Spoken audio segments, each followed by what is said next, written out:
Hello friends, Zachary Stockill here from retroactivejealousy.com, and in today's video I'm going to talk about how you can start repairing your relationship once you start overcoming retroactive jealousy.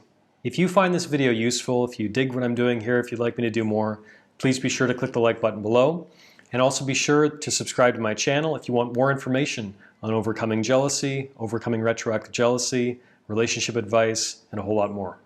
I often get emails, particularly from students taking my online course. And once they start to actually commit to overcoming retroactive jealousy, once they actually start putting in the work to put retroactive jealousy behind them, they start feeling better. And often guys, I don't think I've received too many emails from women to this effect, but often male students in the course write to me expressing real feelings of guilt and regret about the way they've treated their wife or girlfriend in the past, about the damage that their retroactive jealousy has done to their relationship. And they're looking for ways, in essence, to kind of make it up to their partner, to start repairing some of the damage which their retroactive jealousy did to their relationship. So if this describes you, if you've actually committed to this work, if you've actually started overcoming retroactive jealousy for real, you're not just kind of putting it off and hoping it'll get better on its own, you're actually doing the work, you're actually working to put this problem behind you, this video is for you. Number one, I would say talk is cheap. In other words, if you feel like you owe your partner an apology, that's great, and maybe you should issue that apology to them in whatever way that feels comfortable for you. However, if you really want to know who someone is, don't pay too much attention to what they say, watch what they do.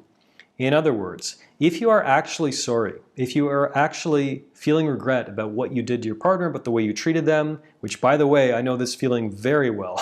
I experienced a lot of regret when I was in the midst of healing my retroactive jealousy. I had a lot of shame and regret over my actions when I was struggling with retroactive jealousy. But what I'm saying is, you can apologize a million times, but that really won't matter if you keep repeating the same mistakes, if you keep doing the same damage, if you demonstrate that yeah, you feel bad about what you're doing, but you're not actually changing your actual behavior. So if you're sorry to your partner, you can express that to them, but a far more effective way of apologizing is actually remaining committed to the work, is actually remaining disciplined, is not taking out your anger, your shame, your frustration, your regret, not taking that out on them, not doing more damage to your relationship. Because if you are serious about overcoming retroactive jealousy and you commit to this work, there's a very good chance that you might have the occasional, what I call, bumps in the road. In other words, you'll have days, weeks, or sometimes even months where you're feeling amazing, things are great, you've started to regain clarity and peace of mind, you feel like your old self again, things feel amazing. And you might have an hour, or a few hours, or maybe even a day, where it feels like you kind of took a little step back, you had a little bump in the road. Happens to the best of us, totally normal. Many students in the course go through this. But anyway, in those moments, how will you respond? Will you go back to your old ways of endlessly questioning your partner about their past? Will you go back to maybe calling them names, as many men do to their female partners? Will you continue to do more damage to the relationship, or have you actually learned the lessons that retroactive jealousy had to teach you, that overcoming retroactive jealousy had to teach you? Will you actually take ownership of your actions and demonstrate that you are genuinely regretful, genuinely sorry by actively improving your behavior on an ongoing basis, even if you have a bump in the road? So that's the first step. The second tip that I would offer is, for God's sake, have fun. Retroactive jealousy does an enormous amount of damage to the relationship. It often inspires a great deal of very heavy, weighty conversations with your partner, often a lot of fights and distance, and it's not a good time for anyone, including your partner. So I often encourage people who are in the midst of overcoming retroactive jealousy to put the focus on having fun for a while. Remember what drew you to your partner in the first place. Remember what drew you to each other. Go out on dates. Be playful. Engage in activities that make you both feel a bit like kids again. Whatever this means for you, I would suggest focusing on having a good time with your partner and having fun and kind of light and playful conversations, activities, dates, things like this. We've all heard the old expression, the cliche, laughter is the best medicine, but there's an enormous amount of truth to that.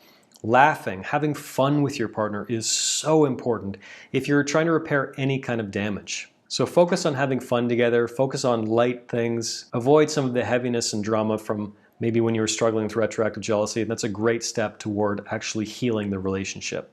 And finally, kind of just returning to a point I made a moment ago, remember what drew you to your partner in the first place. There's a great quote by the famous author and psychotherapist Esther Perel, who wrote probably my favorite book on relationships. It's called Mating in Captivity. Highly recommend that book. Anyway, she has a great line. She says that desire needs distance. In other words, if you want to kind of rekindle the flame in the relationship, rekindle desire, a bit of distance is actually a good thing. So this might be counterintuitive, but now might be a good time for you both to have a bit of space from each other now and then. And this can literally be just a couple days. It doesn't have to be weeks or months or anything like that. But a bit of distance can help to rekindle things, can help you reconnect with yourself, can help your partner reconnect with their self, and hopefully can help you both remember what drew you both to each other in the first place. And then when you do reconnect, it's a great opportunity to remember what drew you to each other in the first place. Always remember that your partner is still a mystery on many levels, and that's actually a really good thing. That's a beautiful thing. This is part of what keeps couples together. So go out on dates and ask them questions and try to get to know them a little better. Remember that that person sitting across the dinner table from you is still the same woman or man you met and were so intrigued by months or years ago. Familiarity can take a real toll in relationships, so it's a good idea for both of you to reconnect with your own individual interests, hobbies, passions, friends, etc. Take a little bit of distance now and then, so when you do reconnect, when you do come together again, it's all the more powerful. I hope this helps. Just a few quick thoughts on repairing a relationship in the wake of retroactive jealousy.